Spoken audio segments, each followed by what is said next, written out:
Bienvenidos a Entre Líneas. Hoy Vicente Seguí Pérez, autor de El abuelo, un viaje hacia la vida. Yo soy Joaquín Margen y comentan conmigo Elena Tinta y Julián Prólogo. Origen, proceso y legado. ¡Empecemos! Hola y bienvenidos. Hoy vamos a hacer un análisis a fondo del universo del escritor Vicente Seguí Pérez. Tenemos una entrevista muy interesante donde vamos a desgranar sus reflexiones. La idea es seguir el hilo desde cómo nació una novela hasta la lección vital que se aprende al escribirla. Un viaje, que va de una simple imagen a una identidad completa. A mí lo que más me ha sorprendido es de dónde sale todo.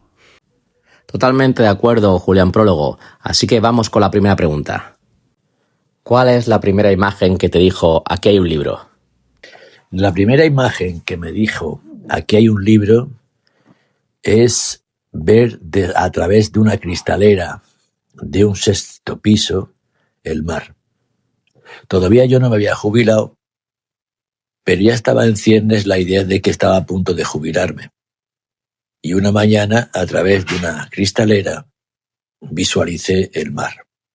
Lo tenía enfrente y podía verlo. Y entonces pensé que realmente había dedicado poco tiempo de mi existencia a pensar en mis antepasados, a pensar en la idea de los muchos seres que a lo largo de la vida habían hecho que yo hoy pudiera estar en la situación en que estaba.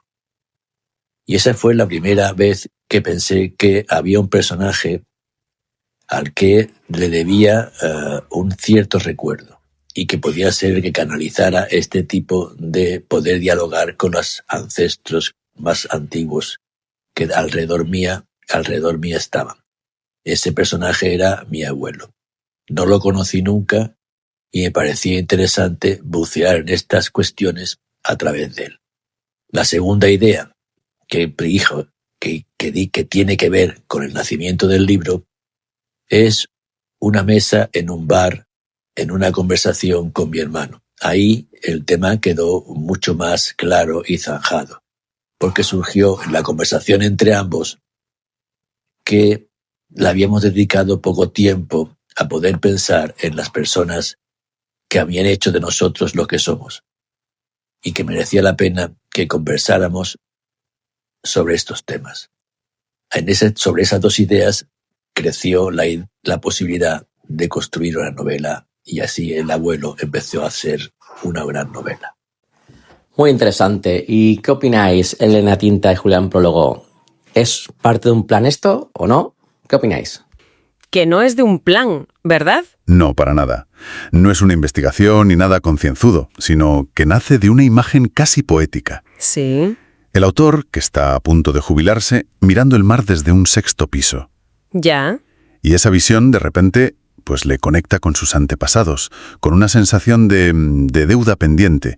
Y ahí, justo en ese momento, aparece la figura de su abuelo. Un abuelo al que ni siquiera conoció. Exacto, que se convierte en el vehículo para, como él dice, dialogar con los ancestros. Y es curioso, ¿no te parece? La idea nace en soledad, en un momento de pura introspección, pero no se convierte en un proyecto real, en algo tangible, hasta que no la comparten. Claro. Él cuenta que todo cuajó de verdad en un bar, hablando con su hermano. Y ahí los dos se dan cuenta de que casi nunca se habían parado a pensar en la gente que les formó. Es como si la idea necesitara un eco para coger fuerza. Justo. Se transforma de algo personal a un proyecto familiar, compartido. Muy interesante, Elena Tinta y Julián Prólogo. Pero bueno, vamos a hacerle otra pregunta al escritor. ¿Qué aprendiste del abuelo que no sabías una vez que has escrito el libro? Aprendí que por muchas dificultades que te traiga el encuentro con la vida, hay que saber manejarlas bien y convertirlas, digamos, aunque sea una palabra excesivamente bonita, en oportunidades y gestionarlas. El encuentro con la vida, lo que importa no es lo que te llega, sino cómo gestionas las cosas. Lo que te llega no depende de ti. Llega y ya está. Llega y unas veces es mejor y otras veces es peor, y unas veces es alegre y otras veces es triste. pero tienes que aprender a manejarlas con mucho acierto y a saber gestionarlas de la forma más adecuada. Eso lo aprendí del abuelo conforme fui escribiendo el libro y vi cómo él se iba comportando según lo que se encontraba por el camino. Muchas gracias, Vicente, muy interesante. Elena Tinta, Julián Prólogo, ¿qué pensáis de esa exploración que nos está comentando el escritor? Y esa exploración le lleva, casi sin quererlo, a la lección más importante. Sí. La que él dice que aprendió de su abuelo mientras lo iba creando en el papel. La idea es potentísima. Lo que importa no es lo que te llega, sino cómo gestionas las cosas. Eso es. O sea, que la vida te da lo que te da, lo bueno y lo malo, pero el secreto, la clave, está en la gestión. En cómo transformas lo que te sucede. Y eso es fascinante, porque rompe con la idea del escritor como una especie de Dios que lo sabe todo de antemano. Aquí es más bien un explorador. Totalmente. Él no está solo contando la vida de su abuelo. La está descubriendo a la vez que la escribe. Es un proceso de doble sentido. Exacto. Es casi un diálogo póstumo. Al dar forma a su abuelo en la novela, el abuelo a su vez le da forma a él. Aprende de su propio personaje. Muy interesante. Muchísimas gracias por vuestros comentarios tan afortunados, Julián Prólogo y Elena Tinta. Vamos a hacerle la tercera pregunta a nuestro escritor, que está deseando escuchar. Naciste en Alcázar y viviste en Málaga. ¿De qué modo te hacen ambas orillas? Me han construido, yo diría, como un sentimiento amplio. Me es difícil referenciarme en un sitio único. Básicamente, indudablemente, me siento europeo y andaluz, pero dentro mía hay como una luz africana que está entre el Atlántico y el Mediterráneo.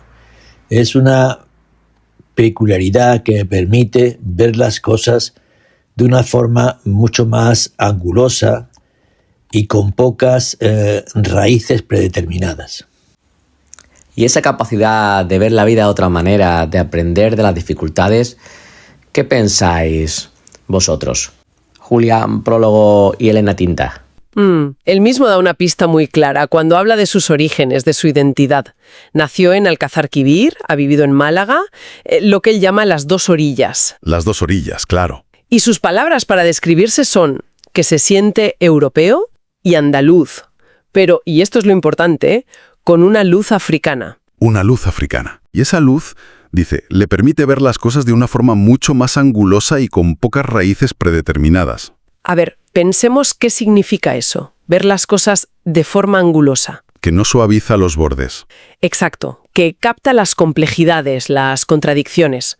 No es una visión cómoda. Y lo de pocas raíces predeterminadas para mí es la clave. Se libera de la obligación de contar la historia de una sola manera. No tiene un guión cultural único. Por eso puede conectar con ese abuelo, que es a la vez familia y un desconocido, sin prejuicios. Esa identidad mestiza no es un adorno, es el motor de su escritura. Muchas gracias, muy interesante, Julián Prólogo y Elena Tinta.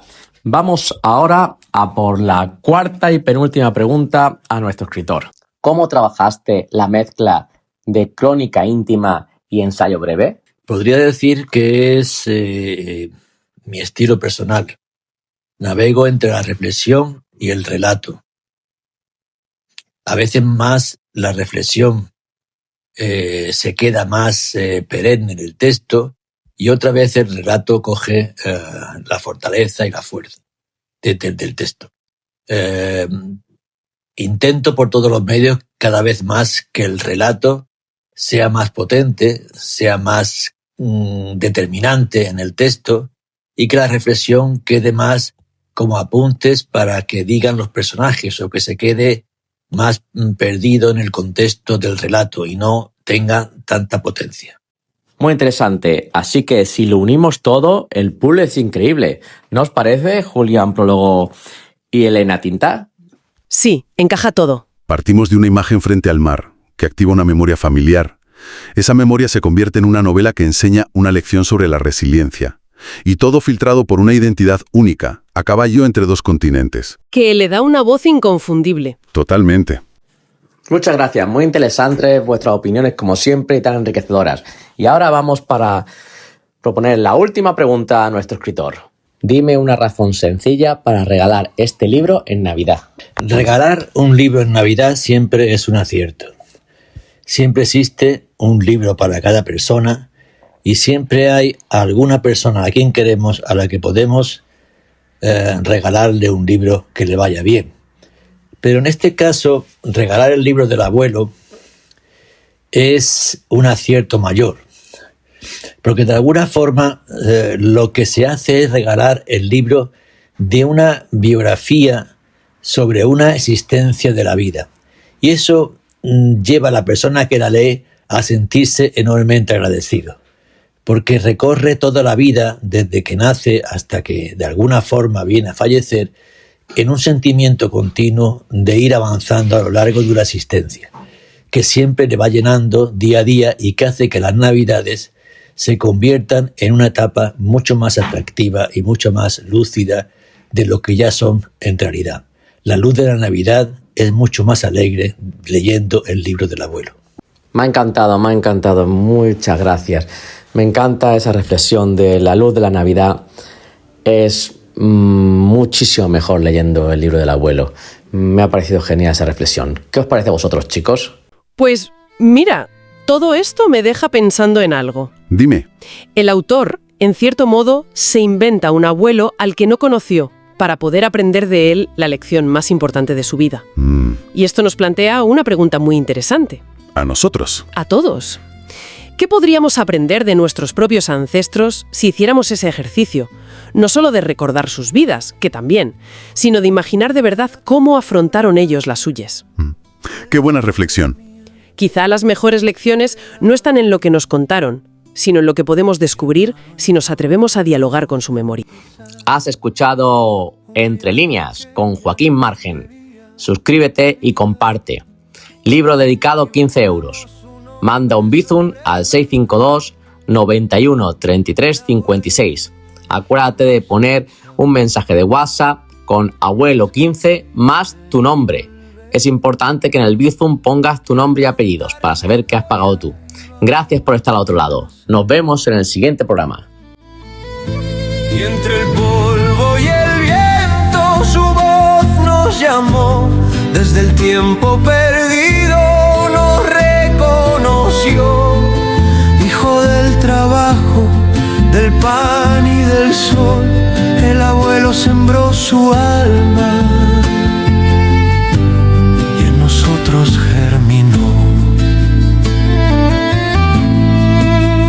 No lo conocí, pero está en mi andar, en su forma de hacer, en su voluntad, hacer, siempre hacer.